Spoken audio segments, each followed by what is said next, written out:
unorthodox choice from this period is Fallen Angel by Alexandre Cabanel. Unlike the revolutionary or socially engaged works of the time, his painting delves into the ethereal and the tragic. This is an image that stays in your mind for its melancholic portrayal of the devil just before his destiny was fulfilled. Cast downwards from heaven, he contemplates his eternal exile. This painting feels emblematic not only of a new era of painting discourse online, but of my own return to the medium. In a similar vein, Dante and Virgil offers a sensual representation of evil that lingers in your mind. The painting illustrates a scene from the Inferno of Dante's Divine Comedy, where Dante and his guide Virgil journey through the circles of hell.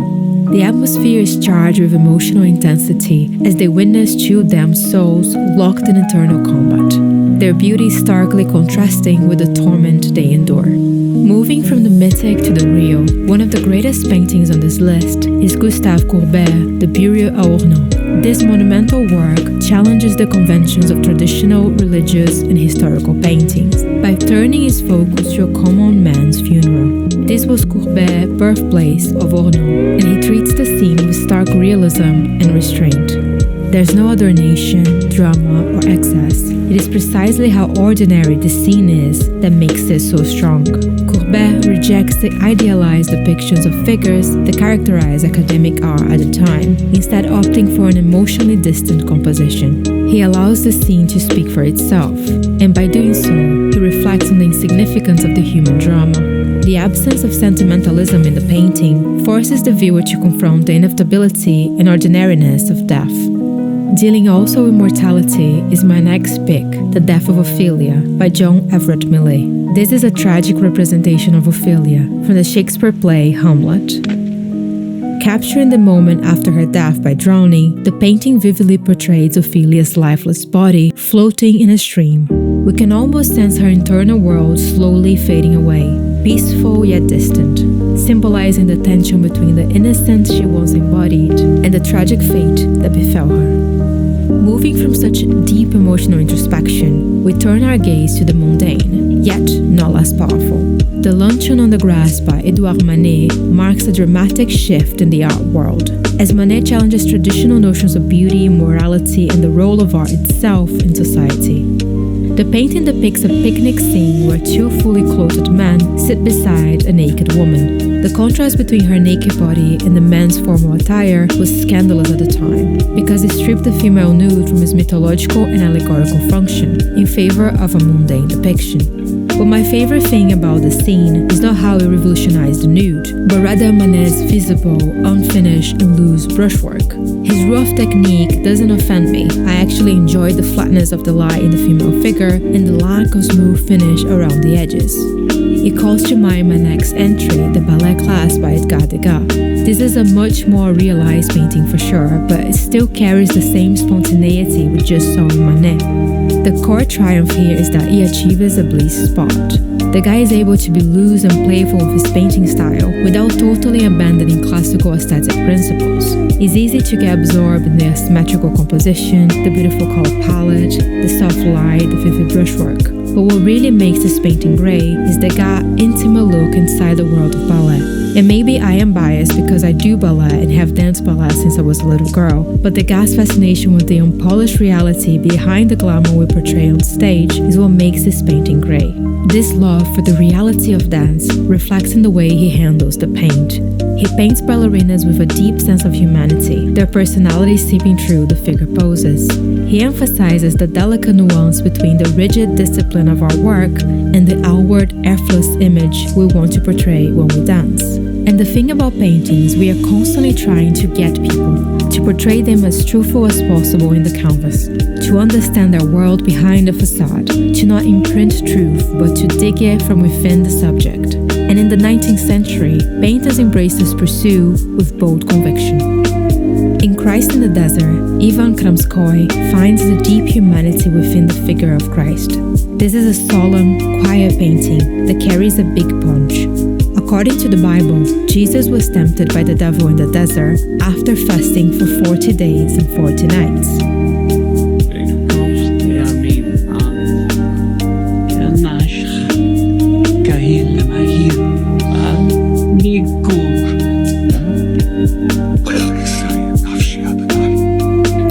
Tolstoy understands the depth of this temptation. By choosing to emphasize the melancholy of the scene, he reveals the human frailty within the divine perfection of Christ, making him that more relatable and ultimately closer to us. By rejecting idealized representations in favor of raw, unfiltered depictions of human life, 19th century painters captured both the complexities and contradictions of their time. My next entry epitomizes all of that. He is also one of the most underrated painters of all time. I'm speaking, of course, of Ilya Repin. It was so hard to choose one of his paintings for this video, but I finally settled on two. My first pick is Barge Haulers on the Volga. This is a monumental portrayal of social injustice. Set along the Volga River, the painting depicts a line of exhausted men harnessed like beasts of burden, dragging a barge upstream against the current. The oppressive physicality of their task is palpable. Repin portrays the figures as he remembers, the muscles strained, their expression weathered down. Each figure here is a unique human, full of character and personality. Even the river in the back feels alive, however still and indifferent to the suffering we witness. Every single choice in this painting underscores the systemic inequality of Russian society at the time. But Repin's work is not a political one, but one of empathy and humanism. This same humanism transformed the way we see what we portray on canvas. Painters were demanding of their own work a type of honesty and emotional depth that went beyond mere representation, seeking to reveal the inner truth of the subjects. They no longer just capture external appearances, but delved into the complexities of human feeling, aiming to reflect both the beauty and the struggle of life with unflinching clarity. My two upcoming entries are very personal, because they reflect this very desire. Both Jaune et Vert by Jules Bastien-Lepage and Job by Léon Bonnat are paintings that deeply move me. One might even say I have a bias towards them. To most critics and painters, they might not be as radically important as Cézanne or Matisse, but to me, they are profound meditations on human struggle and spiritual transcendence that are far too often overlooked. Bastien-Lepage portrays Joan of Arc in a pivotal moment of revelation, standing in her garden as she hears the divine voices that call her to liberate France. At this moment, she was surrounded with the eternal presence of Saint Michael, Saint Catherine, and Saint Margaret. Yet, we can only see the beauty of the garden. Joan herself is caught in a sort of liminal state. Her face expresses a mixture of awe, confusion, and resolve. The rough textures of brushstrokes ground her in reality, while her eyes tell us everything we need to know about her story. They are open and bright and full of life. On the other hand, Bonnat's Job is a stark, sad portrayal of suffering, depicting the biblical Job sitting naked on barren ground, his body completely ravaged. This is painted in such detail that it makes it so intense to look at. The pose is definitely one of my favorites in the history of painting, and this intense chiaroscuro, there is this massive contrast between dark and light, really showcases the fragility of his body, while this deep shadows engulfs everything. But this is not a nihilistic approach. Bonnat's painting is edifying and strong. Job is gazing upwards, like he's pleading with God for salvation and mercy. And despite this darkness, there's this divine light coming from above, looking straight down at him. The ability to capture the fragility of moments through simple gestures is also a hallmark of great painting. Subtlety can convey a depth of emotion and meaning that drama often fails to capture. John Singer Sargent exemplifies this mastery. It was truly difficult to choose one piece by him, but I ended up selecting two paintings that perfectly encapsulate everything you need to know about Sargent's skill and sensibility. His ability to reveal the complexity of character and atmosphere with remarkable finesse. In the end, I settled with the daughters of Edward Darley Bois and of course Carnation, Lily, Rose. Those two paintings capture serendipitous moments. They showcase Sargent's ability to capture both the psychological depth of human relationship and the ephemeral beauty of life. His brushstrokes are loose but exact at the same time. They showcase a true obsession with figure representation. And above all, Sargent's sensibility towards details, not only so he can achieve likeness, but to transform those little bits of light, color, shadow into something that speaks a lot more about the internal world of the people he portrays. I think I chose two paintings of children because there's something childlike about the way Sargent looks at the world with such curiosity. And ultimately, beyond all technique, this is what inspired me the most about him as a painter. The 19th century also showcased that feeling had not to come at detriment of narrative. Elia Rapin's Ivan the Terrible and His Son is a masterclass in storytelling and tension building. The painting captures the anguished Tsar Ivan IV, holding his dying son moments after striking him in a fit of rage. The psychological intensity of this painting is remarkable. Ivan's wide eyes are unforgettable, as Rapin captures the exact moment he realizes the consequences of his action. As he holds his son's lifeless body against his own, we cannot help but think, why? Elia Rapin's capture everything with immense humanism, the dramatic and rich light, the somber tones contrasting with the crimson, unforgiving red. Every visual choice amplifies the intensity of the scene. Throughout the 19th century, painters explored everything, from political and social issues to the inner workings of the human psyche, creating a rich tapestry of expressive possibilities that forever changed the course of art history. Hope, by George Frederick Watts, encapsulates yet another way of creating images. This painting presents a profound meditation on the theological virtue of hope, portrayed as a blindfolded figure seated atop a globe, clutching a broken lyre with a single remaining string. While broken instruments were a common motif in European paintings, Watts' use of this imagery in association with hope was completely new. The muted tones and ethereal quality of the composition echo the influence of Burne-Jones' Luna, a work that deeply inspired Watts during the creation of this painting. Like Luna, hope evokes an otherworldly solitude, but by focusing on the tension between despair and persistence, he is able to create a multidimensional symbol. And this very ambiguity is what sparked great debate between Christian theologians, who reinterpret the work as a commentary on the modern world's spiritual void. In this reading, the figure was not the personification of hope itself, but of humanity, blindfolded and creating its own fragile solace in the absence of faith. The painting suggests that hope alone is insufficient in a godless world, or in a society in need of spiritual anchoring.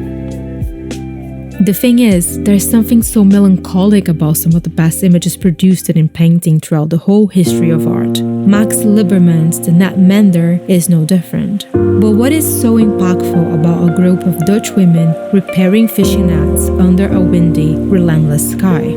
I think it's all in the method. The loose brushstrokes capture the movement of wind and light, while the wary posture of the foreground figures convey the hardship of their work. In the first plane, a woman stands with an intense gaze. She looks out in the distance, away from the scene. There's a longing in her eyes that we can only empathize with. Although many critics at the time dismissed the painting as unfinished, it's in this very rawness that we can find its deeper meaning. Although most painters were letting loose to work outside the constraints of academic approaches, some still predilected the pursuit of virtuosity. Ahasuerus at the End of the World by Adolf Jeremy Hirsch depicts the mythological wandering Jew who, after taunting Jesus on the way to the crucifixion, was condemned to roam the earth until the second coming. He is depicted in a bleak, apocalyptical landscape, surrounded by the lifeless expanse of his isolation. Death, cloaked in crimson red, rests her hand on his shoulder. This is another worldly composition, an allegory of spiritual alienation, portrayed with a mixture of human vulnerability and eternal endurance. Similarly, another great yet often overlooked 19th century masterpiece is Orphan on Mother's Grave by Juris Predisch. With no need for allegory, Predisch paints with raw emotional realism, expressing the hardships of human existence through pure sentiment. The power of his work lies in its directness, with every detail enhancing the bleakness of the situation. But despite its heavy subject matter, the composition avoids melodrama, presenting a dignified portrayal of grief that resonates universally. In contrast is the expressive emotional landscape The Starry Night by Vincent van Gogh. This is one of those paintings that stays with you long after you've seen it. I'm willing to bet that almost everyone watching this knows this iconic masterpiece. Yet, every time you look at it, it feels like you're seeing it for the first time. While it might not be my personal favorite of Van Gogh's work, there's something undeniably captivating about it. The swirling energy of the sky, the stillness of the village below, and the way it pulses with life yet exudes a strange calmness. Van Gogh's captured more than just a night scene. He pours his own inner turmoil and awe into the canvas, creating a haunting beauty that transcends time. The vibrant stars seem alive, the cypress tree reaches for the cosmos, and beneath it all, the village remains untouched by the storm above. Painting during his time at São Paulo de Mazzola's island, the Starry Night is often seen as a reflection of Van Gogh's struggle, but is also a window into his profound wonder at the world. This era was marked by an intense and diverse exploration of the human experience in all its complexities, but perhaps one of the most enigmatic paintings that made it into the list is The Wild Chase by Frans van Stuk. This is a powerful, unsettling depiction of the Teutonic myth of Wotan, the Mad Hunter. The painting captures the frantic energy of a spectral chase through a dark, stormy landscape. The chaotic motion of the wild hunt creates a sense of both terror and fascination. But what makes this work even more unsettling is the striking resemblance between the central figure of Wotan and Adolf Hitler, who was born the same year The Wild Chase was painted. From a Jungian perspective, The Wild Chase represents more than just a mythological narrative. It taps into the archetype of the shadow, the darker, destructive forces of the unconscious. Similarly, The Bad Mothers by Giovanni Segantini is a powerful but uncanny work. Segantini's painting symbolizes the tragic tension between motherhood and the darker, repressed aspects of the maternal archetype. She is trapped inside a tree, her body distorted in both pleasure and pain. In her right breast, a small, bodiless child's head is suckling. The contrast between the emotional depth of the mother's face and the serene landscape surrounding her speaks to the internal conflict of the unconscious, where the mother's care and neglect are both intertwined. Segantini's soft, almost ethereal brushstrokes amplify the psychological tension, giving the scene a dreamlike quality that heightens its emotional impact. As we move towards the 20th century, painters explore the intersection of the particular and universal. Eugène Carrier's Le Réveil, Her Mother's Kiss, captures the deep psychological meaning behind a tender moment between mother and child. By blurring edges and using muted tones through his soft sfumato technique, Carrier creates a spectral, dreamlike quality, suggesting the merging of the conscious and the unconscious. The mother's kiss symbolizes both an awakening and the inevitable separation as the child grows. The ethereal atmosphere in the painting highlights the complex, often ambivalent nature of the maternal bond, as the painting reflects on its life-affirming and destructive influence. As we arrive at the 20th century, we see painters marked by a time of profound transformation. Traditional boundaries were dismantled, and new, elusive forms of expression emerged. Painters explore new depths of the human experience, blending abstraction and symbolism. Vanish Illusions Grief by Matheus Mares embodies the transition from romanticism to modernity, capturing the fragility of human aspirations in the face of loss and despair. Mares was known for his ethereal and melancholic style, and here he portrays grief not as a momentary emotion, but as an all-consuming, almost otherworldly state. It's easy to almost miss the figure amidst the surrounding mist, mirroring the experience of grief itself, where the physical presence of a loved one is gone, yet their essence lingers within our soul, residing now in the profound depth of memory and emotion.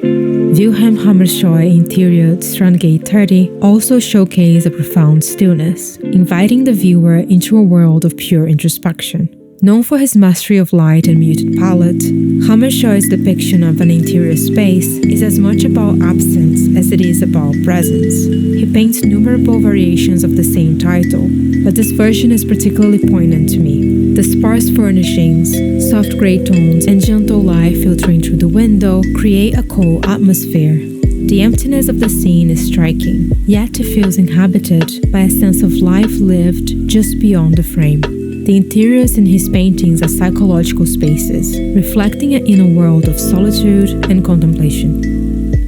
Edvard Munch's The Sick Child is another deeply personal and evocative image.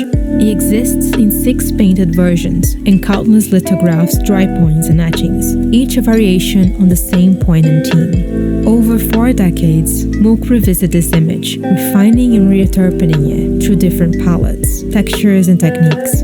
These iterations reflect how Munch was compelled to grapple with a singular, devastating memory, the death of his sister Sophie from tuberculosis at age 15. But despite the personal background, the sick child is a universal symbol. Its thick and pastel layers, blurred forms, and scraped surfaces can be read as technical flaws, yet they capture the disorienting nature of grief, as if the scene were viewed through the haze of memory or tears. The recurring image of Sophie on her deathbed captures the fragile threshold between life and the void. Another painting that deals in the market of universal symbols is Gustav Klimt's The Kiss. This is an iconic celebration of intimacy and the transcendence of human connection. Completed during his golden phase, the painting is a luminous fusion of sensuality and spirituality. The forms merge into the shimmering mosaic, making the setting deliberately ambiguous, with the figures seemingly suspended on a golden plane that hovers between reality and dream.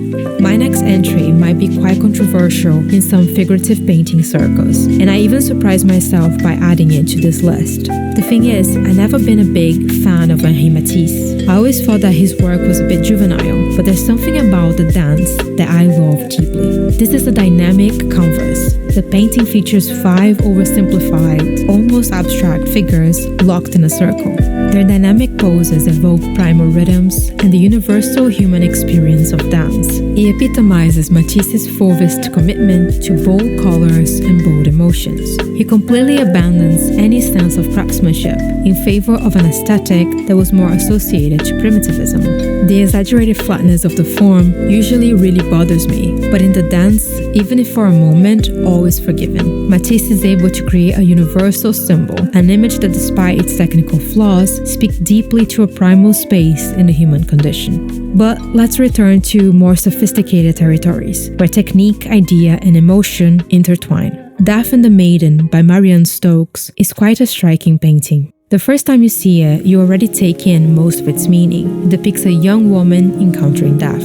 But its minimalism shouldn't be conflated with simplicity, so let's look closer at the details. The woman's expression is one of sorrow, yet there's an almost imperceptible acceptance in her gaze, a quiet recognition of her inevitable fate. This complexity is mirrored in the gestures of Death, who does not reach for the woman with force, but rather sits beside her with a chilling stillness, her hand gesture as to suggest solace. In Angels Appearing Before the Shepherd, Henry, also a tenor, captures a moment of divine revelation. There's a strong sense of texture and movement in his painting. He uses the biblical scene to evoke a profound sense of spiritual wonder. A lot is said with just a few brushstrokes. There's no virtuoso rendering of subjects, but rather a focus on the emotion transpiring from the scene.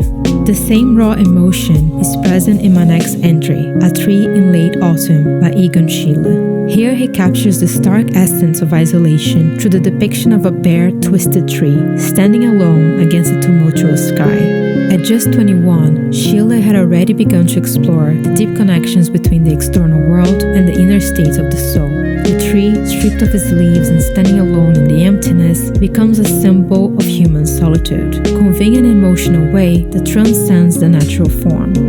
He is often praised by his portraits. He had an obsession in drawing distorted versions of the human form, but this is my favorite of all his works. The branches resemble skeletal arms reaching out from the earth. They emphasize the fragility and decay of life, a theme Schiele often returned to. This anthropomorphic quality of the tree transforms it from just a landscape into a poignant portrayal of loneliness and vulnerability. Much like Spring or La Primavera by Romaine Brooks, the painting depicts a solitary woman in a flowing gown, surrounded by lush greenery. There's a sense of quiet introspection here. Brooks' minimalist approach to both color and form contrasts with the usual exuberance associated with the season. The main focus of the composition was her lover, Ida Rubinstein, who Brooks portrays with immense longing. In her career, Brooks described herself as a lapidée, or outsider. Her portraits often showed androgynous women rendered in an ashen color palette. Here she captures the hidden essence of spring, a quiet and bittersweet yearning. Also delving into the realm of personal symbolism is The Cyclops by Odilon Redon. This is a mysterious and unsettling portrayal of the mythological figure of Polyphemus, the one-eyed giant. The painting is full of tension. The Cyclops' enormous eye gazes out of the canvas directly at us.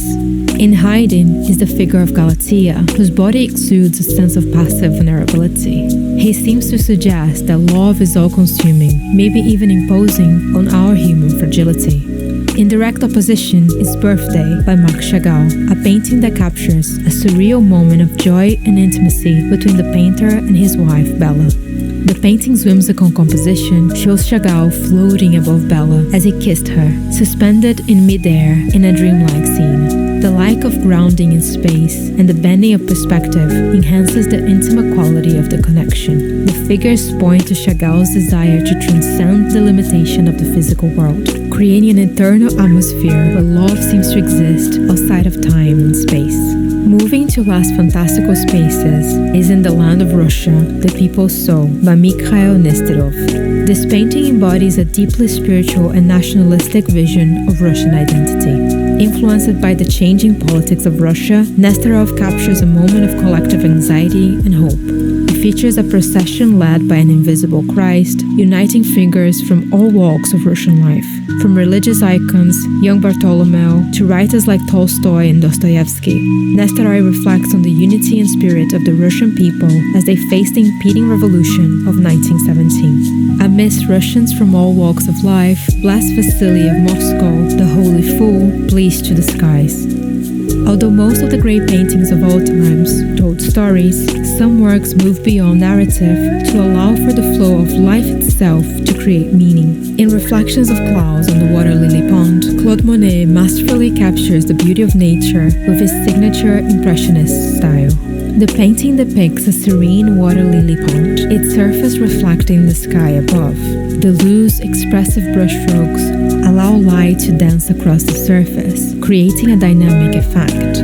Monet's soft palette of blues, greens, and purples invites the viewer into a moment of tranquility, emphasizing the fleeting beauty of nature. This is the quintessential work of Impressionism. Monet is asking us for a moment of contemplation, to share with him a memory and an imprint of the beautiful garden he cultivated for years.